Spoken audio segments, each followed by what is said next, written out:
माइंडफिट channel में आपका स्वागत है। महात्मा गांधी पर आपने यह गाना जरूर सुना होगा। दे दी हमें आजादी बिना खड़ग बिना ढाल, साबरमती के संत तूने कर दिया कमाल। महात्मा गांधी जी ने यह कमाल कैसे किया, इसका रहस्य कुछ महीने पहले मेरे हाथ लगा।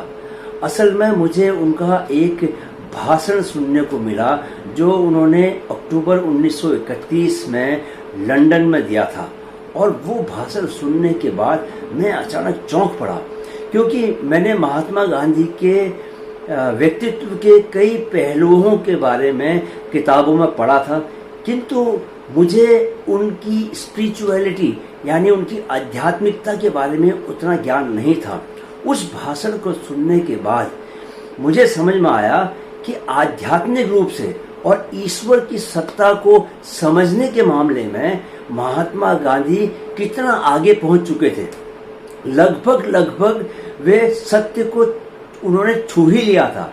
उन्होंने किताब लिखी है एक्सपेरिमेंट विथ ट्रूथ, सत्य के साथ मेरे प्रयोग। लेकिन मुझे लगता है कि असल में प्रयोग करते हुए वो इतना आगे पहुंच गए कि उनको सत्य की झलक मिलना शुरू हो चुकी थी। इस भाषण को सुनकर कम से कम यह अंदाज लगाया जा सकता है कि आध्यात्मिकता को लेकर, या हम बोले कि स्पिरिचुअलिटी के मामले में महात्मा गांधी कितना ऊंचे पायदान पे पहुंच चुके थे।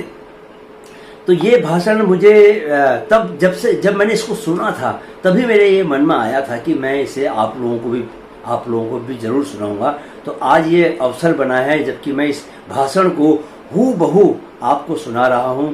पीछे बैकग्राउंड म्यूजिक में मैंने कुछ नहीं डाला है। उसकी वजह यह है कि उनकी आवाज़ में जो मिठास है, उनकी आवाज़ का जो जादू है, मैं चाहता हूँ वो जैसा है वैसा सीधे आप लोगों के कानों तक पहुँचे। बैकग्राउंड म्यूजिक कहीं ना कहीं उसको खराब कर देगा।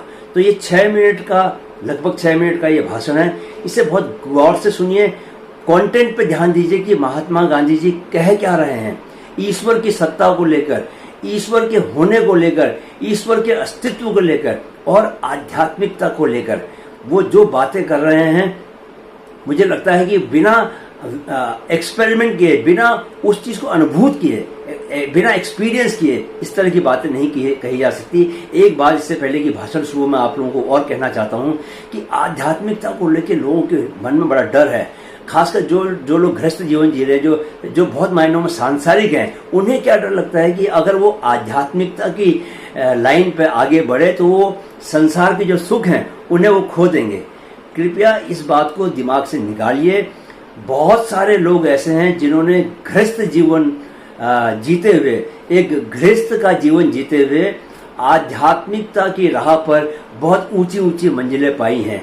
तो कहीं भी इसको आप टकराव के रूप में मत देखिए कि सांसारिक आप होते हुए रहते हुए आप आध्यात्मिक रास्ते पर नहीं जा सकते, ऐसा मत सोचिए। आप संसार में रहते हुए और सारे सांसारिक कर्तव्यों, उत्तरदायित्वों और फर्ज अपने निभाते हुए परिवार के प्रति, समाज के प्रति, आप तब भी आध्यात्मिक हो सकते हैं। आप योग और ध्यान का तब भी अभ्यास कर सकते हैं और अभ्यास करते हुए धीरे धीरे आप योग के सबसे उच्चतम स्तर वहां तक पहुंच सकते हैं। वो सब आध्यात्मिकता की ही राह है वो। तो ये डर मन से निकालिए कि आप उस दिशा में जाएंगे तो संसार के सुखों को आप खो देंगे। तो इस भाषण का आनंद लीजिए। मैंने बहुत मन से ये वीडियो आपके लिए तैयार किया है। आप मन से डूब के उनकी बातों को सुनिए और उनका आनंद लीजिए। और आध्यात्मिकता के रास्ते पर अगर आपका जाने का मन करे तो कृपया करके जरा भी न घबराएं।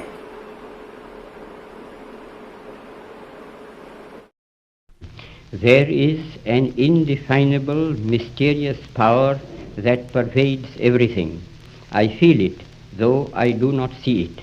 It is this unseen power which makes itself felt and yet defies all proof, because it is so unlike all that I perceive through my senses. It transcends the senses, but it is possible to reason out the existence of God to a limited extent.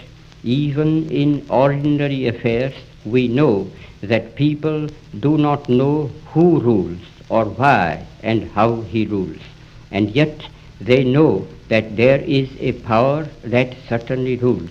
In my tour last year in Mysore, I met many poor villagers, and I found upon inquiry that they did not know who ruled Mysore.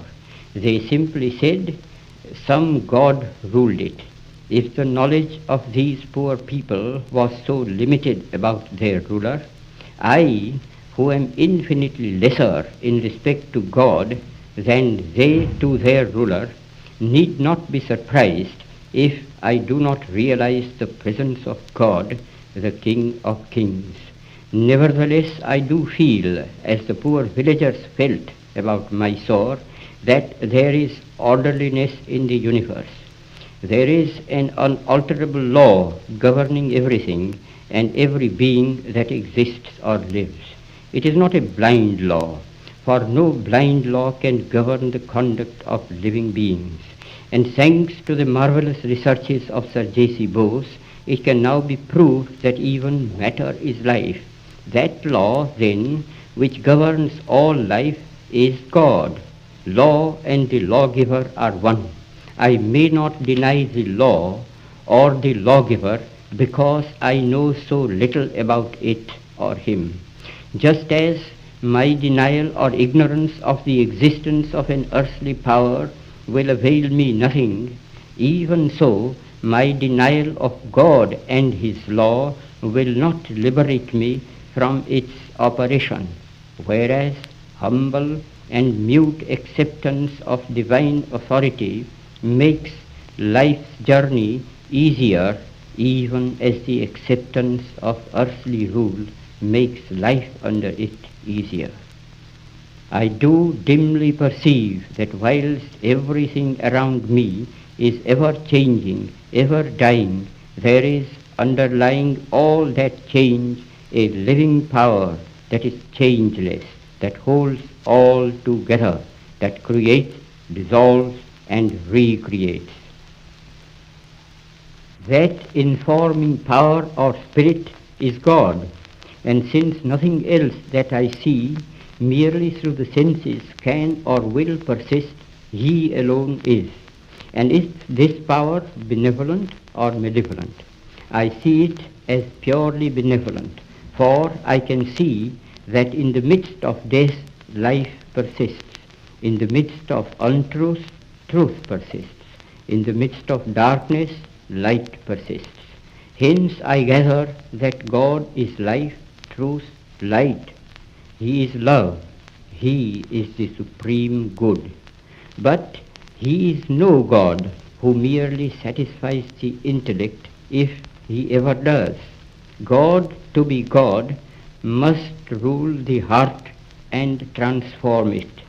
He must express himself in every smallest act of his votary.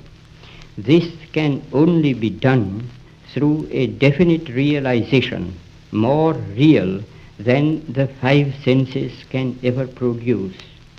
Sense perceptions can be, and often are, false and deceptive, however real they may appear to us. Where there is realization outside the senses, it is infallible. It is proved not by extraneous evidence, but in the transformed conduct and character of those who have felt the real presence of God within. Such testimony is to be found in the experiences of an unbroken line of prophets and sages in all countries and climes. To reject this evidence is to deny oneself. This realization is preceded by an immovable faith. He who would, in his own person, test the fact of God's presence can do so by a living faith. And since faith itself cannot be proved by extraneous evidence, the safest course is to believe in the moral government of the world, and therefore in the supremacy of the moral law, the law of truth and love. exercise of faith will be the safest where there is a clear determination summarily to reject all that is contrary to truth and love. I confess that I have no argument to convince through reason. Faith transcends reason. All I can advise is not to attempt the impossible. Motivational video देखने के लिए माइंडफिट channel पे ज़रूर आएं और अगर आपको video पसंद आए तो उसे लाइक और शेयर ज़रूर करें, खुद भी देखें, अपने दोस्तों को भी दिखाएं। चैनल को सब्सक्राइब करने के लिए ये बटन दबाएं। वीडियो देखने के लिए आपका बहुत बहुत शुक्रिया।